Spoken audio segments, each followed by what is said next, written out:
Hello friends, कैसे हैं आप सब? बढ़िया। चलिए फ्रेंड्स, आज की इस वीडियो में हम एक बहुत ही जबरदस्त सवाल समझने वाले हैं। बहुत ही इंपॉर्टेंट सवाल है। ये अनेक बार परीक्षा में पूछा गया है और हो सकता है इस बार के एग्जाम में भी ये क्वेश्चन आ जाए। दोस्तों, ये क्वेश्चन आधारित है बीटा और गामा फंक्शन के चैप्टर से ये लिया गया है। ठीक है, तो आप देख सकते हैं कि यहाँ पे आगे चल करके गामा फंक्शन का फॉर्मूला हमने यहाँ पे यूज किया है और ये वाला जो फॉर्मूला है दोस्तों, इसी का यहाँ पे इस्तेमाल हुआ है। और इस फॉर्मूले को हमने प्रूफ किया है इसके ठीक पहले वाले वीडियो में, तो वो वीडियो आप लोग जरूर देखिएगा। उसका लिंक आपको डिस्क्रिप्शन बॉक्स में मिल जाएगा। साथ ही साथ इस चैप्टर के जितने भी वीडियोस हैं जो अभी तक बन चुके हैं, उन सभी वीडियोस के लिंक आपको डिस्क्रिप्शन बॉक्स में लेक्चर क्रमांक वाइज मिल जाएंगे। आप लाइन से शुरू करते हुए सारे वीडियोस देखिए, आपको पूरा पूरा कंसेप्ट बहुत बढ़िया तरीके से समझ में आ जाएगा। हर एक थ्योरम, हर एक कंसेप्ट, हर एक क्वेश्चन सॉल्यूशन को बहुत बढ़िया तरीके से समझाया गया है दोस्तों। इसके पहले के टॉपिक्स जैसे convergence of improper integral, Riemann integral, sequence and series, real numbers, सारे के सारे टॉपिक्स पर वीडियो बनाए जा चुके हैं और वो सारे वीडियोस आपको मिल जाएंगे प्लेलिस्ट पे। हर एक कंसेप्ट को बहुत आसान भाषा में समझाया गया है। उन सारे वीडियोस को देखने के बाद फिर उनमें से किसी भी टॉपिक में आपको कभी कोई डाउट नहीं होगा दोस्तों। बहुत बढ़िया तरीके से एकदम बेसिक नॉलेज के साथ उन सभी टॉपिक्स को समझाया गया दोस्तों। तो जरूर जरूर उन सभी वीडियोस को देखिएगा। तो चलिए अब हम जल्दी से शुरू करते हैं इस सवाल को, जिसमें हमें प्रूफ करना है integration 0 to pi by 2 dx upon root sine X into integration 0 to pi by 2 root sine X dx, और बराबर में हमको प्रूफ करना है पाई। दोस्तों, बहुत ही सरल सा सवाल है। हम इसका लेफ्ट हैंड साइड लेकर आगे बढ़ेंगे और राइट हैंड साइड ला लेंगे। ठीक है, तो चलिए सबसे पहले आप यहाँ पे ये देखिए कि भैया यहाँ पे dx, तो चलो dx मैंने लिखा है। ये 1 अपॉन रूट साइन एक्स को मैंने ऊपर ले जाऊंगा तो रूट मतलब होता है घात में 1/2, रूट मतलब होता है पावर में हाफ, परंतु ये अपॉन में है इसलिए जब ये ऊपर जाएगा तो पावर में हो जाएगा -1/2। ठीक है, और ये तो ऊपर में ही है, रूट साइन एक्स, तो ये तो ऊपर में ही है, तो साइन एक्स लिख करके मैंने पावर में हाफ कर दिया है, क्योंकि रूट का मतलब होता है पावर में हाफ। ठीक है, चलिए अब हम आगे बढ़ते हैं। अब मुझे लगाना है ये वाला फॉर्मूला, आगे चल करके ये वाला फॉर्मूला लगने वाला है, क्योंकि यहाँ पे इंटीग्रेशन आप देख रहे हैं 0 to पाई बाई 2 है, साइन एक्स है, यहाँ पे कमी किसकी है?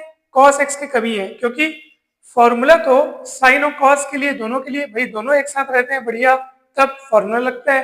तो यहाँ पर तो साइन है, कॉस नहीं है, यहाँ पर भी साइन है, कॉस नहीं है, तो कॉस नहीं है तो जबरदस्ती अपन ला लेते हैं ताकि इस रूप में मैं इसको देख सकूं। Sine raise to the power P of theta cos raise to the power Q of theta, इस रूप में मैं इसको देख सकूं, इसलिए मैं यहाँ पर, अब कॉस नहीं है लेकिन मेरे को लाना है तो मैं जीरो पावर लगा के लिखूंगा, लेकिन लिखूंगा। ठीक है, तो cos raise to power 0 of X, और वैसे ही कॉस पावर 0 ऑफ एक्स यहाँ पे भी लिखेंगे। ठीक है दोस्तों, अब ध्यान दीजिए किस तरीके से ये फॉर्मूला लग रहा है। तो पहले इस फॉर्मूले को आप ध्यान से देख लो। Integration 0 to pi by 2 sine raise to power P of theta cos raise to power Q of theta D theta is equal to gamma P plus 1/2, यानी कि साइन में जितना पावर लगा है ना उतना प्लस 1/2, फिर गामा क्यू प्लस 1/2, यानी कॉस में जितना पावर लगा है ना उतना plus 1/2 upon 2 gamma P plus Q plus 2/2। तो अब आप अच्छे से इस फॉर्मूले को देख लीजिए और यहाँ पर चलिए अपन यहाँ पर उस फॉर्मूले को लगाते हैं। तो P के जगह पे दिख रहा है -1/2 और Q की जगह पे दिख रहा है 0। तो देख लो गामा P प्लस 1/2, तो P की जगह -1/2, गामा Q प्लस 1/2, तो Q की जगह कौन है? 0 है, तो gamma Q plus 1/2 upon 2 gamma P plus Q plus 2/2, तो P की जगह -1/2 और Q की जगह 0 को देखो P प्लस Q प्लस 2/2, तो ये पूरा का पूरा उसी फॉर्मूले से फिट होता हुआ नजर आ रहा है आपको। सेम टू सेम यहाँ पे भी, यहाँ पे P के स्थान पर 1/2 दिख रहा है, Q के स्थान पर 0 दिख रहा है, तो गामा P प्लस 1/2 अर्थात 1/2 प्लस 1/2 प्लस 1 पूरे के बट्टे में 2। ठीक है, इस तरीके से आप इसको समझिए ताकि कोई भी कंफ्यूजन ना हो।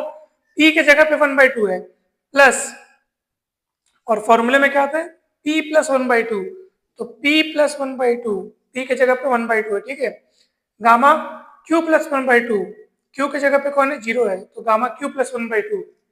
ठीक है, upon 2 gamma P plus Q plus 2/2, तो P की जगह में 1/2, Q की जगह में 0।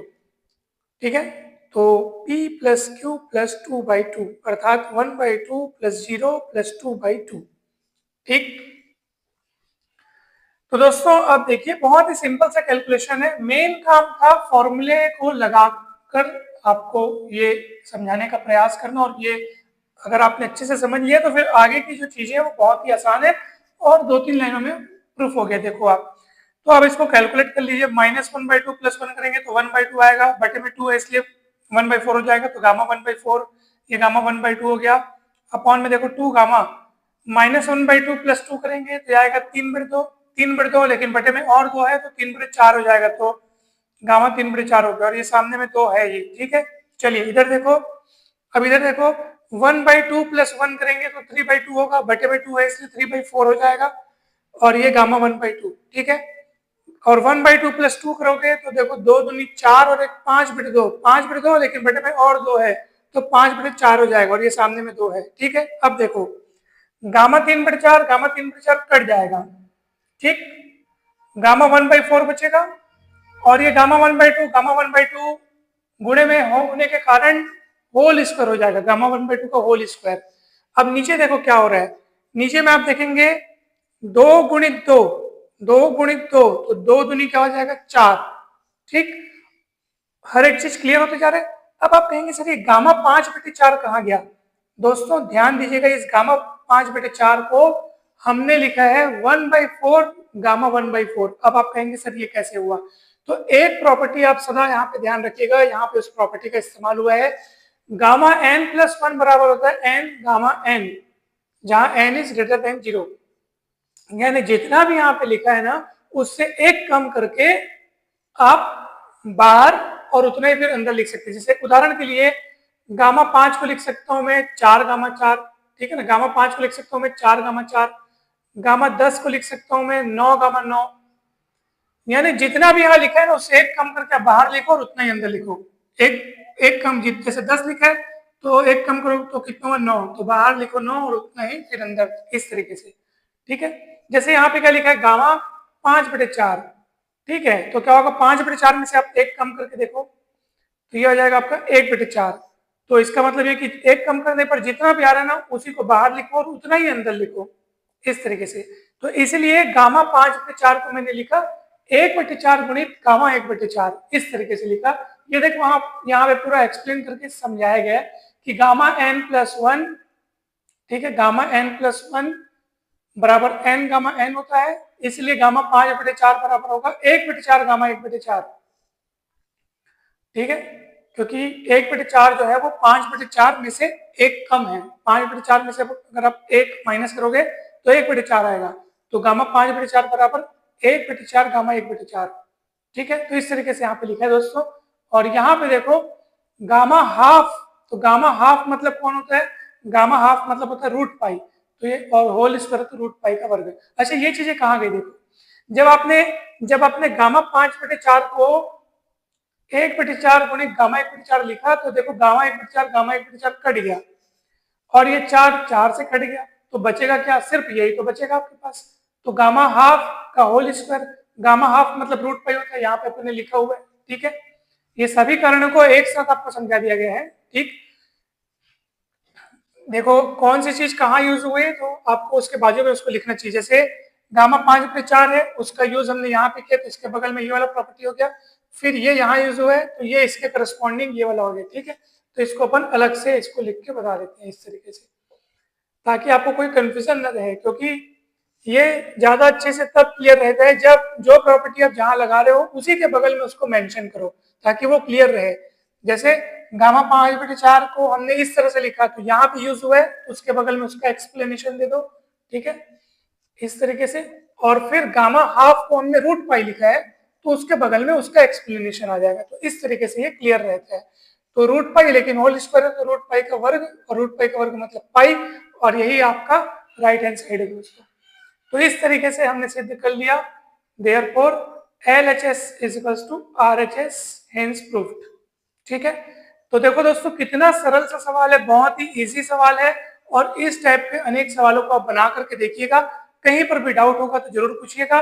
दोस्तों आज की इस वीडियो में इतना ही। हम आशा करते हैं कि आपको बढ़िया तरीके से समझ में आया होगा। अगर सवाल समझ में आया हो तो वीडियो को जरूर लाइक करें, चैनल को सब्सक्राइब कर वीडियो को जरूर शेयर करें।